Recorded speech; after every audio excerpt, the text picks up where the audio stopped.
Celeb Savant is a career retrospective type interview focusing on singers, actors, and industry experts. Join Barrett Edelstein now as he dives into the entertainment world.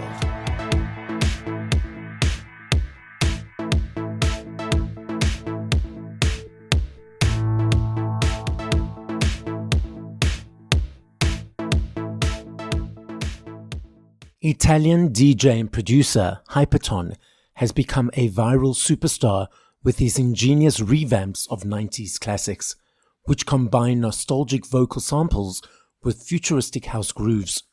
Inspired by his cousin, the trance DJ Giuseppe Ottaviani, Hypaton has been producing EDM and trance since 2014.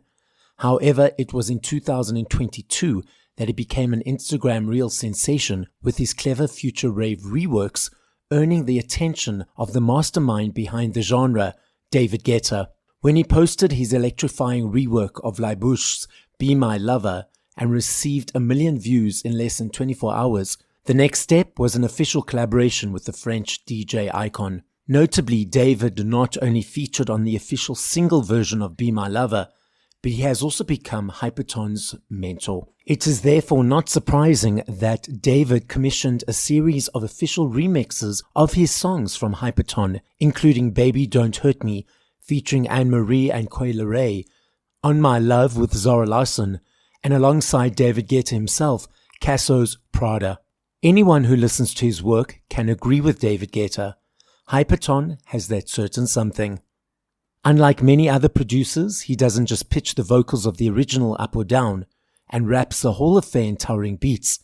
Instead, he completely rethinks the chords. The result is songs that sound both familiar and nostalgic, and excitingly new and different. An irresistible mix that also works brilliantly in the live context. Up next on Celeb Savant, we've got Hypaton. Where are you in the world and how are you doing? Hey guys, I'm in Italy right now, and I'm in my studio, and I was finishing a new track. Oh, exciting. We'll have to wait to hear that. Where, how, and what does the stage name Hypaton, how was that chosen? It was my father's name when he was young. He actually had a band, like that style from 70s, kind of chic, that style. And it was his name in the band. So I was like, okay, let's carry on the family tradition. Okay, so now let's rewind. At what age, whether as a child or teenager, did you think to yourself, okay, I want to follow this path? And how did that journey progress? I think it was around 15 years old when I realized, okay, this is what I really want to try to do in my life. My cousin, he's a DJ and a producer too. And when you arrive in that moment of your life that you open your eyes, you look around, you're like, okay, my cousin Giuseppe is doing this. His name is Giuseppe Tagliani. My cousin is doing this job. I was watching Instagram, YouTube, playing shows, making music, and I was like, okay, this is gonna be my objective for the future. And from that moment, I started making music basically every day, all day, between studies and everything. And here we are. It worked. Observing your cousin doing it on YouTube, on Instagram, and wanting to do it and practicing and creating, to becoming professional and doing it yourself, are there any elements of it that surprised you that you didn't think would be part of the process? I would say yes. Yes. Like, I knew that to start this job, you needed lots of dedication, lots of hours, to put lots of hours into the work, but I didn't expect that much. And more than everything, social media. I thought socials were like more easy, but I understood that socials nowadays, at least, are really, really, really important for an artist. And do you find that challenging? I think that I started getting attention thanks to social. So I started understanding that, okay, this is what I need to do. So yes, at the beginning was easier, but now when you're an artist, you have to work on your music and you have to do lots of other things, but you also need to think about social. So it's like doing two jobs at the same time. I agree with you. And it also is about getting out of that mindset of, okay, this post got so many thousands or hundred thousands of posts, and this post only got like 10,000. Why is that? And what do I need to change? And it's just like, just post and let it go. Exactly. That's the thing. Exactly. Never look at the numbers. Like, look at Yes. what's working. Don't worry too much if you post something is not working. But the things that are working, learn from that. Always learning, even from the things that are not working. Why it didn't went viral, didn't went. But don't focus, I'll say, and worry too much about numbers. So I was reading your bio, and you've also got a family tree of dentists, and you were studying dentistry as well. So dentistry is very different to music, although there's both science behind both of them. Did you complete your dentistry? Yes. I got my degree in 2023, and last year I went to the university to pick up my my my degree. It was fun and hard at the same time, but music helped me in focusing in finishing the university as fast as I could.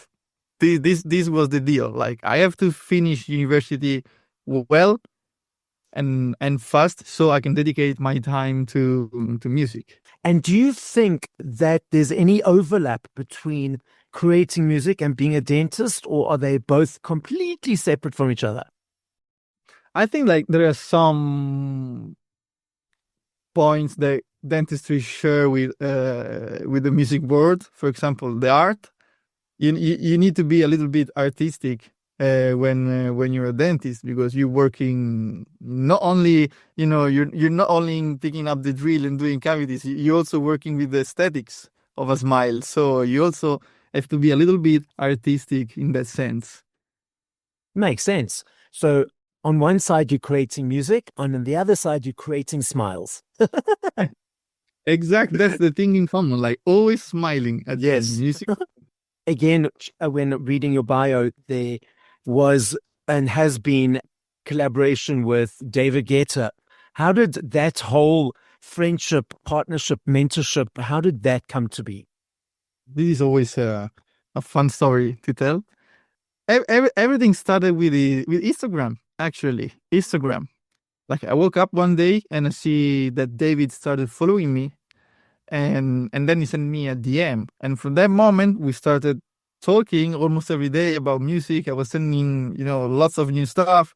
He was testing the new stuff in Ushuaia. He was playing in Ushuaia and Ibiza, and he was giving me lots of feedback, technical feedback. And I was impressed because he was really dedicating lots of his time to me, and talking till the moment we tried to do a collab together, and it worked pretty well. I think Beam Over. It was nice. Was there any point in time during those messagings of the DMs on Instagram where you were like having the chats, and then all of a sudden it sunk in, maybe 3-4 weeks or a couple of months, like, oh, I'm chatting with David Guetta? Yeah. Totally. But the I'll say that the passion for music was and he's so big that I didn't started thinking too much of, I'm speaking with David. Yes. He's one of the best DJ in the world. I was just like, okay, it's music. Let's do good music, and let's show to David that I'm good at doing what I'm doing. And this is a concept that helps my brain. There's a societal thing in the world that if a person is an artist, if they the CEO, if they are in management, they're sort of separate and they can't be approached. And, you need to be put on a mask in the way you interact with them. But for me, Yeah. the picture I like to create, and lots of people laugh at me, is that everyone uses 2-ply toilet paper. There's no gold-plated toilet paper. If there was gold-plated, we'd have very sore backsides. So Exactly. So the same way I speak to you is the same way I speak to Ellie's, the same way I speak to the people who do my spinning class. Everyone is the same. And a label should not differentiate or separate someone to make them seem more important. I totally agree. Totally agree with this. How do you create music? Sometimes I start with a bass line. Sometimes I start with drums. Other times I just only spend days of listening to music from other artists or watching movies or playing video games so I can get inspired. And most of the time when I start the actual process of making music in front of my laptop, I always put on the background a clip of me playing or another artist that I like playing, or sometimes colors or movies in the background to stimulate even more the creativity process. For the listener, we on Zoom and we on the video. I see guitars hanging. So do you play any instruments? I play guitar, I play the piano, I play drums, a little bit of everything. I'm not a master of guitar and piano, but I play a little bit of all the instruments. And I started playing guitar it was my first instrument when I started doing music. I started with the guitar. And that was when you were a kid or a teenager? I was a kid. Okay. Like 4 years old, 5 years old. Are there guitars that are small enough for kids that age? Yes, the small guitar. It's super cute. Like they're really small. It's super fun. I've never seen one. I must look into that. Do you collaborate with others on every track or only on some tracks? Last week, for example, I was in UK for a writing camp, and I had the chance to collaborate with so many other good artists. And at the end of the day, I always, when I do my music, even if the music is a single, I always like to share my music with my circle, I'd say, of friends and producers, friends, so they can give me some feedback. So at the end of the day, it's not only me. You always take something from everyone. Yes, we love the feedback. We love the critiques. If there's something that you disagree with them in their perception of the way they're hearing it, do you stick to your guns and say, okay, well, I feel it's this way, or do you take on everything? I like to be the one that is really flexible. So when I'm doing a collab with another artist, I never stop the other and say, I don't like this. I always find a way to let the creativity flow and never be stopped. And then after that, when I'm in my studio, the other artist is in his studio, chatting like, okay, maybe we should try this. What do you think? We should try another stuff. And at the end of the day, it always worked. It took you very quick to learn how to become a DJ, correct? 47 days. 47 days. Was it day and night that you were doing it? Or did you sleep at all? Almost day and night. Right after finishing university, I came home and I started practicing every day, all day, my set for my debut show at High, together with David. And yes, for 47 days. I was feeling lots of pressure, but I worked a lot and I was well trained. After those 47 days in that show, were you exhausted or were you even more motivated to keep grabbing for more? I think it was probably one of the best feeling of my life, because I saw all the work done and I saw that everything went smooth. So the day after, when I woke up, I was really, really proud of my work and also tired. You're right. Like it was like opening a valve of stress, in a good way. I was feeling relieved, like really, really good. When you prepare for your set, do you take a lot of time to prepare? Do you have sort of a basis, or do you just go with the energy of the audience? How do you approach your set? Depends a little bit of where I'm playing, if it's a festival or a club. If it's a club, I go more with the vibe, with the energy of the people. If it's a festival, I try to be really precise even with the timing, because at festival the times are really strict. You have 60 minutes and you cannot go longer or shorter. But for both, I I call it a skeleton of my set. So I know that I'm starting with a certain vibe and certain tracks.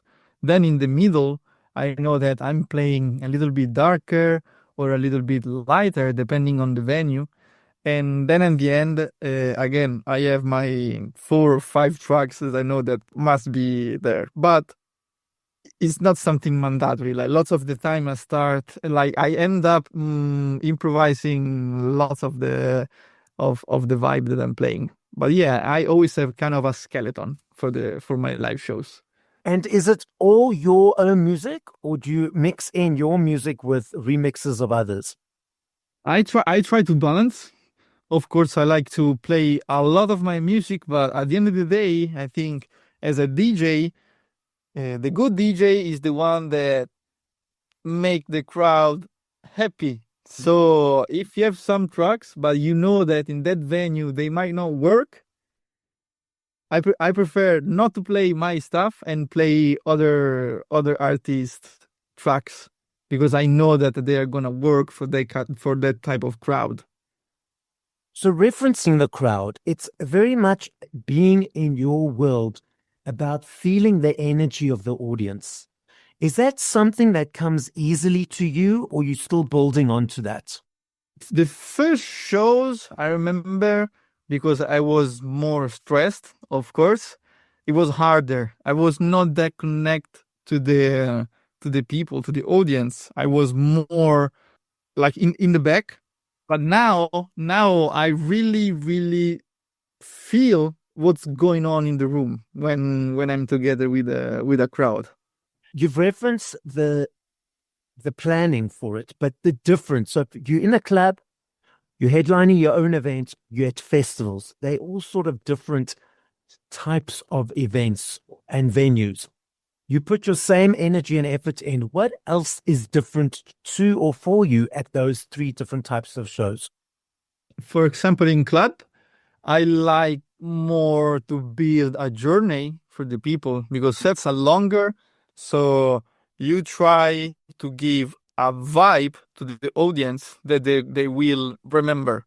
It's not just playing, oh, I'm going to play one hit, I'm going to play another hit, then I play a clap track. I always like to think in section or blocks. Like in block 1, I'm more energetic. In block 2 of the set, I'm going to slow down a little bit to let people breathe and rest.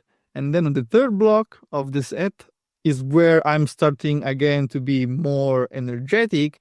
And in the last block of the set, I always like to be really melodic and leave a smile on people's face when I finish. As you were talking about that, I was thinking of the body and the skeleton and the legs and the torso and as you were finishing, I was thinking, at the end should be a smile. We were talking about the dentist and the overlap. And then you said exactly what I was thinking. So we are in sync. Yeah, that's amazing. Yeah. What is coming up over the next period of time? Tell us what's been released, what was inspiration for the new releases, and what can you tell us is coming up? My last collaboration with David is called Together.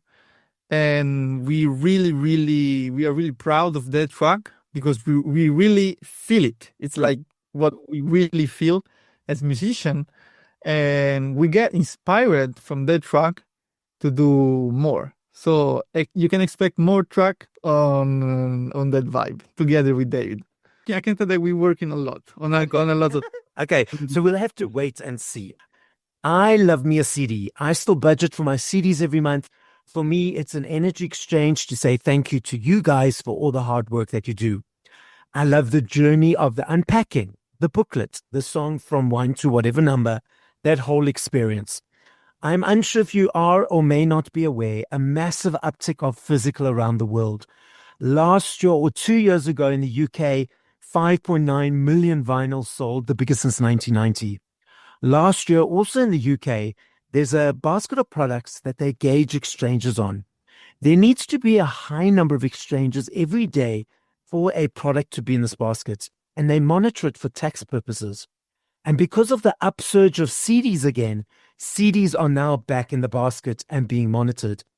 The research is showing it's the teenagers, it's the younger kids diving into this world, not necessarily the older people, in inverted commas. Then we have the various digital platforms that people consume music on. What are your observations of the landscape at the moment? At least in my opinion, I feel that nowadays people are looking a little bit for that nostalgia effect, I'll say. This is why reworking lots of old tracks on TikTok is doing really well. Also, the new generation, I'm in the middle. Like I know what is a cassette, I know what is a CD, I know what is a vinyl, but the new generation, they might not know what is a cassette or a vinyl. So at the end of the day, I think it's like fashion. It's a circle, like you go through steps, but then because it's a circle, you will go back and you will discover like the old things will become fresh again.